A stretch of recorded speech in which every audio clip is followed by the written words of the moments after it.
Olá, seja muito bem-vindo a mais um programa Negócios de Família, sempre aqui na TV Cidade.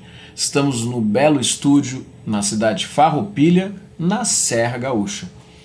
E a nossa entrevistada de hoje é a Ana Paula Rodrigues Bon, que, se você ainda não sabe, tem um programa aqui na TV Cidade, Empreendedoras pelo Mundo. Mas que, além disso, é uma pessoa multi-empreendedora, que tem muita experiência para compartilhar justamente nessa área de apoio, desenvolvimento de negócios familiares. Ana Paula, seja muito bem-vinda. Muito obrigada, Rogério. Olá a todos que estão nos assistindo. Espero que eu possa aqui contribuir um pouco com o conhecimento de vocês nesse bate-papo do Negócios de Família aqui pela TV Cidade de Farroupilha. Ana Paula, mas para as pessoas que ainda não assistiram o teu programa Empreendedoras pelo Mundo, que nas quartas-feiras às 19 horas está sempre estreando aqui na TV Cidade, conta para nós um pouco quem é a Ana Paula. Muito obrigada, Rogério. Para quem não me conhece, a Ana Paula, eu sou a fundadora do Instituto Florescer de Desenvolvimento, que é uma empresa social sem fins lucrativos que atua justamente no desenvolvimento de projetos sociais que contribuem com a nossa comunidade para o desenvolvimento ambiental, social, econômico, impactando positivamente a vida das pessoas. Mas não é só isso.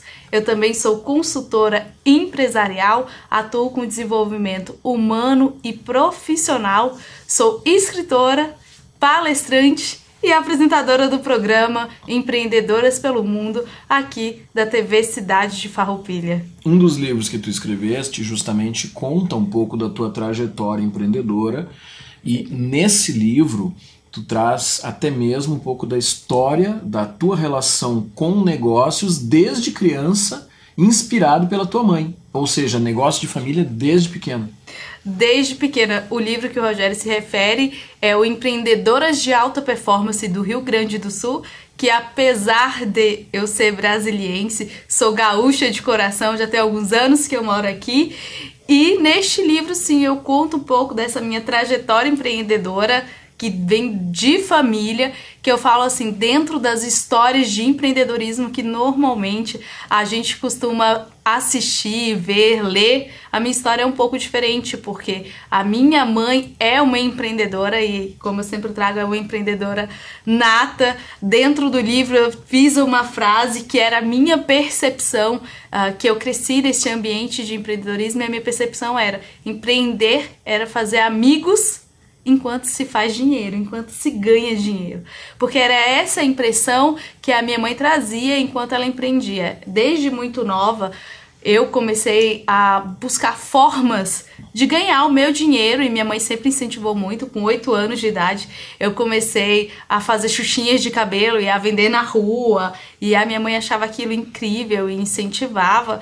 E aí, depois dos reveses, né, da vida, a gente deixa de empreender por apenas diversão e fazer amigos para uma questão de necessidade. E aí a gente costuma levar a brincadeira para um patamar mais sério, e a gente precisa sim de conhecimentos, a gente precisa de desenvolver, a gente precisa de profissionais que nos orientem. Eu tenho um professional coaching full-time que sempre contribui comigo nesses desenvolvimentos de negócios, porque, como o Rogério falou, a gente tem muitas atividades, multitarefas de várias áreas de desenvolvimento de negócios, e o Rogério sempre aí contribuindo com os conhecimentos para direcionar de forma mais assertiva essas atividades. A minha mãe é empreendedora, apesar de ser funcionária pública, ela tem o viés do empreendedorismo, ela faz negócio, porque tem uma questão, né, Rogério? Muitas pessoas se perguntam o que é o empreender, né? Acha que para empreender tem que ter uma empresa formalizada, e sim, é importante, porque quando a gente desenvolve negócios, a gente consegue comprovar as nossas rendas, as nossas atividades por meio da formalização, isso é importante. No entanto, fazer negócios são fazer atividades que te traga algum tipo de retribuição de retorno, seja ele financeiro. Muitas pessoas acham também que empreender é só aquilo que se faz, negócio que te rentabiliza de forma com dinheiro, não necessariamente. Cartela de cliente, visibilidade, tudo que a gente aprende das informações necessárias e importantes para desenvolver o empreendedorismo, tudo que se pode trazer como retorno, que te traz um benefício dentro daquela atividade que você quer desenvolver, aquilo que te leva para o caminho de alcançar o sucesso daquilo que você está realizando, é também uma forma de empreender. Então, cartela de cliente, visibilidade, networking e dinheiro, porque é importante. Tudo junto, melhor ainda. Tudo junto, melhor ainda. Então, empreender é fazer atividades que te tragam retorno, que te contribuem nesta orientação para alcançar o seu objetivo. Nós estamos aqui na Serra Gaúcha, nós estamos gravando o programa aqui dentro dos estúdios da TV Cidade em Farroupilha, e a Serra Gaúcha é, sem dúvida, uma das regiões mais empreendedoras do Brasil, porque a gente vê muitas histórias de empresas que começaram literalmente dentro, no quintal de casa, e que se transformaram em gigantes, em impérios multinacionais, né? Tem diferentes empresas aqui da área metalmecânica, nesse polo todo onde a gente está envolvido, indústrias metalúrgicas que são aqui da região, mas, de certa forma, são famílias que estão acostumadas com essa questão de gerar negócios, né? Tu entende que o exemplo das famílias trabalhando conjuntamente e tendo esses resultados incentiva outras famílias a buscarem fazer a mesma coisa? Com certeza. Eu adoro vir para a Serra. Eu costumo falar que a Serra ela transpira prosperidade. Exatamente por isso. Trabalhar em família já não é fácil, né? Fazer essa gestão familiar e essa gestão do negócio, conectar as duas e fazer com que esses caminhos cruzados se desenvolvam de forma estruturada é muito difícil, não é fácil. Mas aqui na Serra tem essa cultura do desenvolvimento de negócios em família. Por quê? Começam as pessoas trazer aqui exemplos simples, mas não é só isso. Aqui a gente tem empreendedores, empresas familiares de todos os ramos. Mas uma mãe que sabe fazer um pão, um pai que sabe mexer com metal, e isso vai agregando, chama o filho, que vem naquele contexto de filho de peixinho, peixinho é, filho de peixe, peixinho é, ensina o filho a fazer. O filho começa a desenvolver, a filha começa a também trabalhar nessa área de fazer o pão, que é o exemplo que eu estou dando aqui. Então, isso vai fazendo com que a constituição das atividades traga a família para dentro dos negócios. E é claro, mais mão de obra qualificada dentro de uma atividade, a possibilidade de rentabilidade é maior. Então, o pai fazendo aquele trabalho, ele com o tempo limitado que nós temos de 24 horas, ele vai conseguir desenvolver uma quantidade de objetos de metal. Ele e o filho já vai conseguir fazer 2 vezes. Então, quando as pessoas começam a perceber que trazendo mais mão de obra consegue justamente fazer mais atividades e rentabilizar mais, vai fazendo com que vão se agregando mais pessoas da família, vai se aproximando mais até aquilo vai se tornando um negócio. É claro que isso não é só aqui, mas aqui, como a pergunta do Rogério foi justamente que uma família influencia a outra, é exatamente isso. Quando já se tem uma tendência das famílias, como é aqui no caso da Serra Gaúcha, de obter sucesso fazendo isso, incentiva que as outras famílias façam também. Busque conhecimentos, porque aqui a cultura do Rio Grande do Sul, ela é muito antiga, então traz todo esse contexto de desde muito tempo, a filha que aprendeu com a mãe, que aprendeu com a avó. E essas atividades, principalmente que iniciam em família, que é trazido de geração, tem um diferencial.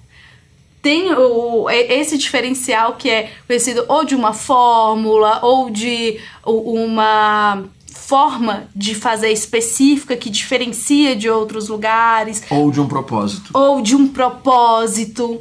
Entendeu? Tudo isso diferencia. Então acaba se tornando que, se aquela família conseguiu, porque também é uma região de famílias tradicionais, se aquela família conseguiu, a gente também pode conseguir.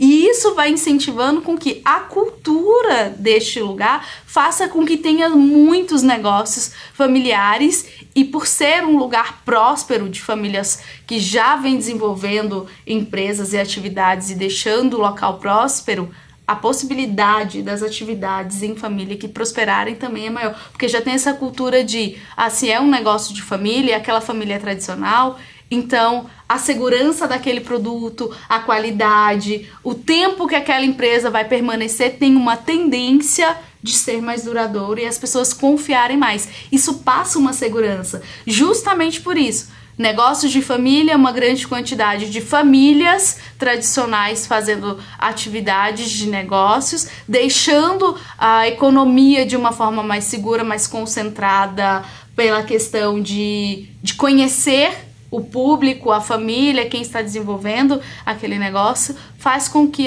as famílias enxerguem outras famílias que estão iniciando também com essa possibilidade de uma estrutura mais tradicional e também uma estrutura que tem a tendência de perpetuar. Agora, muitas vezes dentro das empresas familiares, a gente vê pessoas que não conseguem encontrar muito bem o seu papel, que não tem certeza até que ponto querem ficar ali dentro da empresa, até que ponto querem sair, ou muitas vezes aquela coisa, né, são mais jovens que chegam com ideias revolucionárias e que querem implementar tudo com a mudança de agora para daqui a pouco. Tu, como mentora de carreiras e mentora dentro de empresas familiares, tu consegues enxergar esse tipo de situação? E o que se pode fazer para ajudar esses problemas? Nem tudo são flores, né? Até agora a gente estava falando muito do lado positivo do negócio de família e de ser tradicional, mas, no entanto, a gente vem com diversas gerações, porque dentro da família tem o pai, tem o irmão mais velho, a irmã mais velha, vem o irmão mais novo e vem toda aquela sopa de letras de geração baby boomers, geração Y, Z, e você fala assim, cada uma quer uma coisa diferente.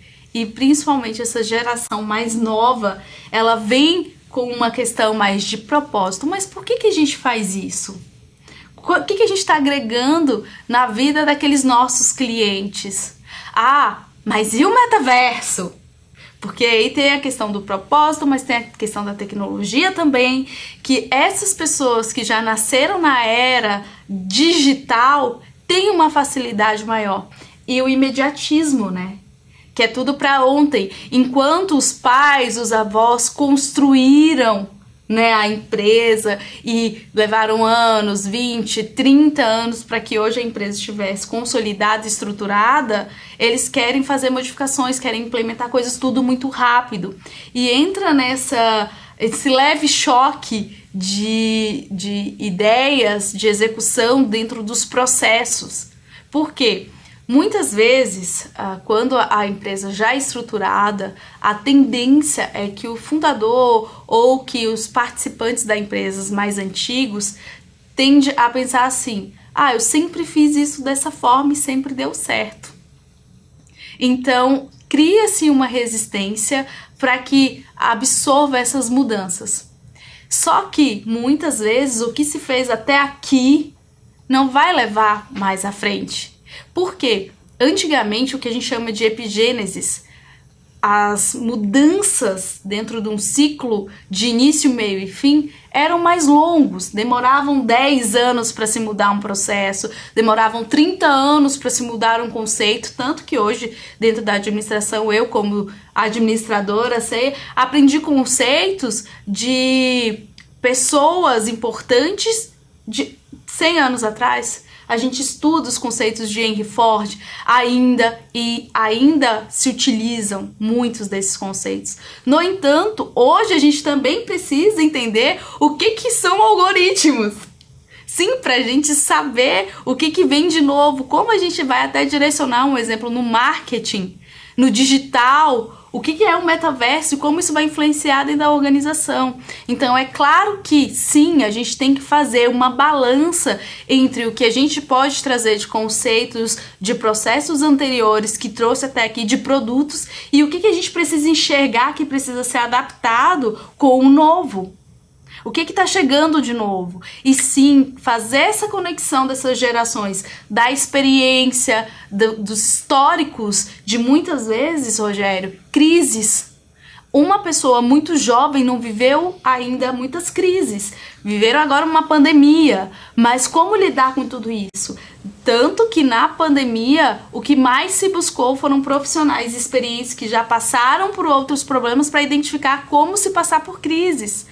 Então, existem sim possibilidades de fazer essa construção, mas isso é um processo. É claro que a gente falando assim é tudo muito fácil, né? Mas existe um processo para a gente entender todos os lados. Quando a gente faz essa consultoria de gestão de pessoas e que a gente consegue justamente alinhar todas essas ideias da geração mais jovem que está entrando com a geração antiga que já estava, que tem toda a expertise e esse gás que vem da geração nova, para a gente poder justamente fazer um processo que junte os benefícios de todos os vieses, de todas as visões, para que a gente possa construir de acordo com o propósito da empresa, a visão da empresa, utilizando esses dois lados. Então isso não é do dia para a noite, isso é um processo que a gente realiza dentro ali da consultoria de gestão de pessoas, que a gente consegue conectar as partes positivas dos dois lados. Não é da manhã para a noite, é um processo, como eu estava aqui falando para vocês, não é fácil. Muitas vezes um vai achar que está pendendo para um lado, o outro vai achar que está pendendo para o outro.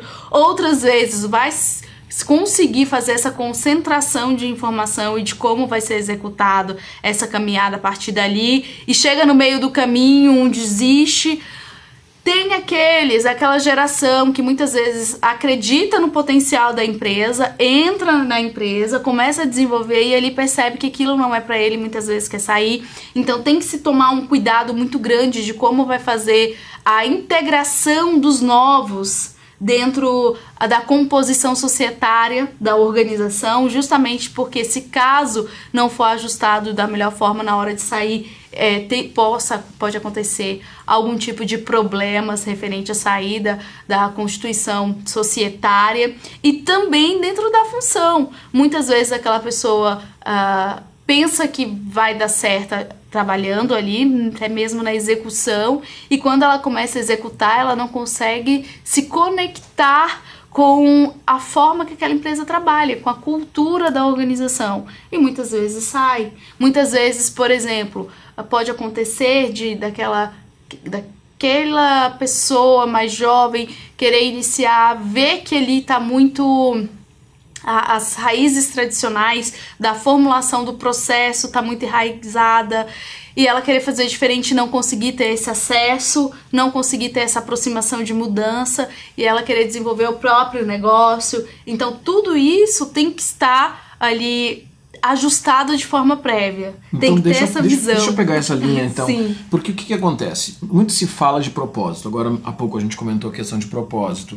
E o que a gente vê dentro dessa linha que tu estava trazendo, que às vezes a nova geração não se percebe conectado com o que a empresa está fazendo, da forma como ela está fazendo. E muitas vezes é porque essa empresa nem chegou de fato a pensar e desenvolver o seu propósito. Na tua percepção, na tua experiência, é de fato significativo uma empresa investir tempo para pensar e divulgar o seu propósito como forma de atrair talentos, reter talentos e estruturar internamente todos os papéis?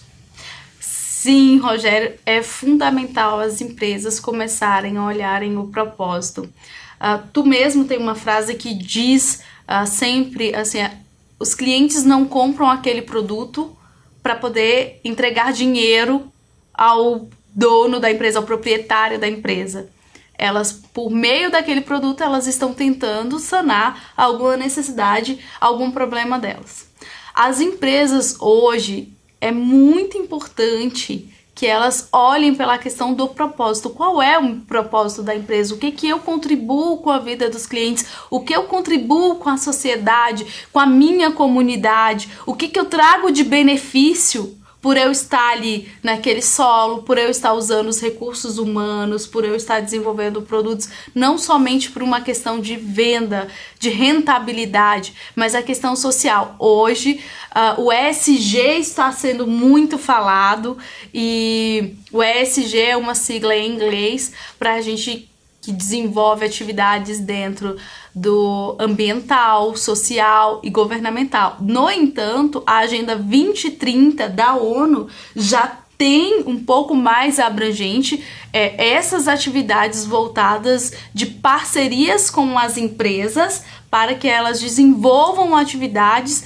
dentro dos objetivos sustentáveis, que são as ODS, que são 17, onde cada uma dessas ODS, desses objetivos sustentáveis, ele traz uma ação de desenvolvimento social, ambiental, de igualdade de gêneros, que as empresas, quando percebem que agregam valor ao negócio, quando elas começam a agregar dentro do seu propósito essas ações voltadas para o social, para o ambiental, para a comunidade, para as pessoas, isso contribui muito para dar valor e agregar valor ao produto, à empresa, à marca e também para o desenvolvimento da sua comunidade e social como um todo.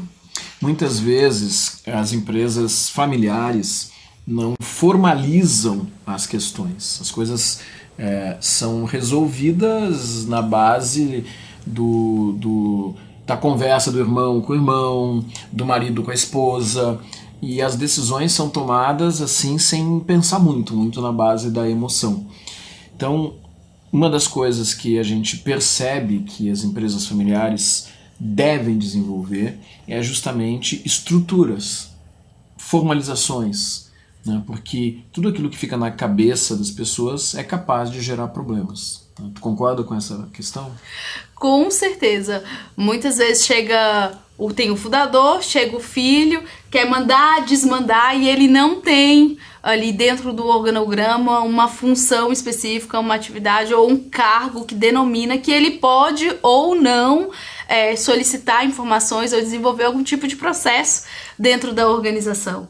Isso é necessário fazer, porque empresa é um ciclo, é um ambiente, é um processo, a família é outro processo, entendeu? Então não pode trazer essa conexão da família para dentro da empresa dessa forma. Sim, é possível que um filho trabalhe com o pai, sim, é possível. Dentro da empresa vai ser o proprietário, vai ser o CEO, vai ser o diretor, desde que ele seja qualificado para aquilo, e não é só uma questão assim, porque é filho, tem que ser um diretor, tem que ser um CEO. Pode.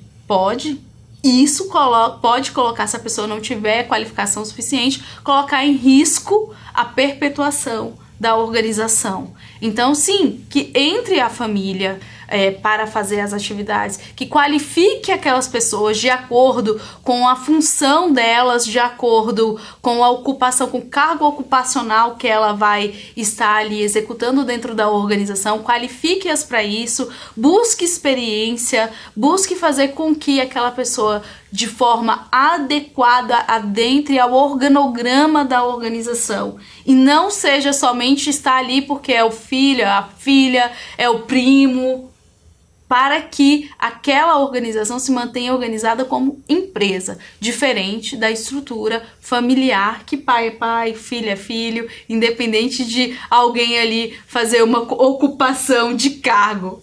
Ana Paula, a gente tem aquele reloginho que não nos deixa fugir da nossa realidade de que o tempo é exíguo para tudo. Mas eu quero ainda te fazer uma pergunta, além dessa tua atividade como mentora de carreiras, colaborando com o desenvolvimento de empresas familiares e processos sucessórios, tu tens e foste fundadora do Instituto Florescer. falaste no início da nossa conversa. Fala um pouco o que é o Instituto Florescer e que tipo de atividades ele desenvolve.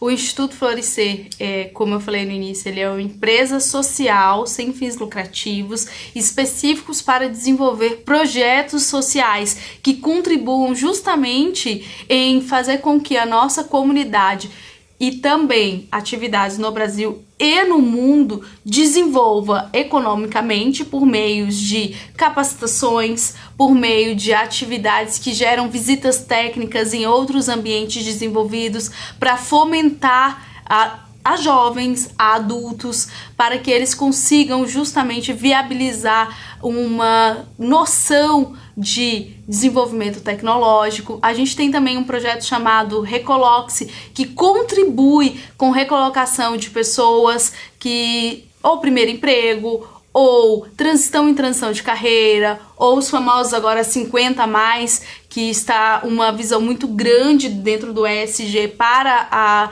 recolocação dos 50 a mais, porque a gente está percebendo já uma dificuldade da recolocação desde os 40, né? A gente fala muito dos 50 a mais, mas essa dificuldade de recolocação está desde os 40, então a gente faz um processo. Isso tudo é um dia ou atividades que a gente contribui por meio de oficina, que vão desde como montar currículo, uso do LinkedIn, palestras de desenvolvimento pessoal e profissional, como se comportar em entrevistas de emprego. Tudo isso, Rogério, a gente fomenta dentro do Instituto Florescer. É esse tipo de atividade que contribui com as pessoas, sendo elas da comunidade, do Brasil e do mundo. Ana Paula, muito bom conversar aqui contigo. E o programa Negócios de Família, ele tem essa ideia: trazer as realidades, as dificuldades e as soluções para que famílias empresárias possam pensar, refletir e melhorar os seus negócios. Muito obrigado, Ana Paula. Semana que vem a gente se encontra de novo aqui na TV Cidade em mais um programa Negócios de Família. Até lá. Tchau, tchau. Tchau, tchau.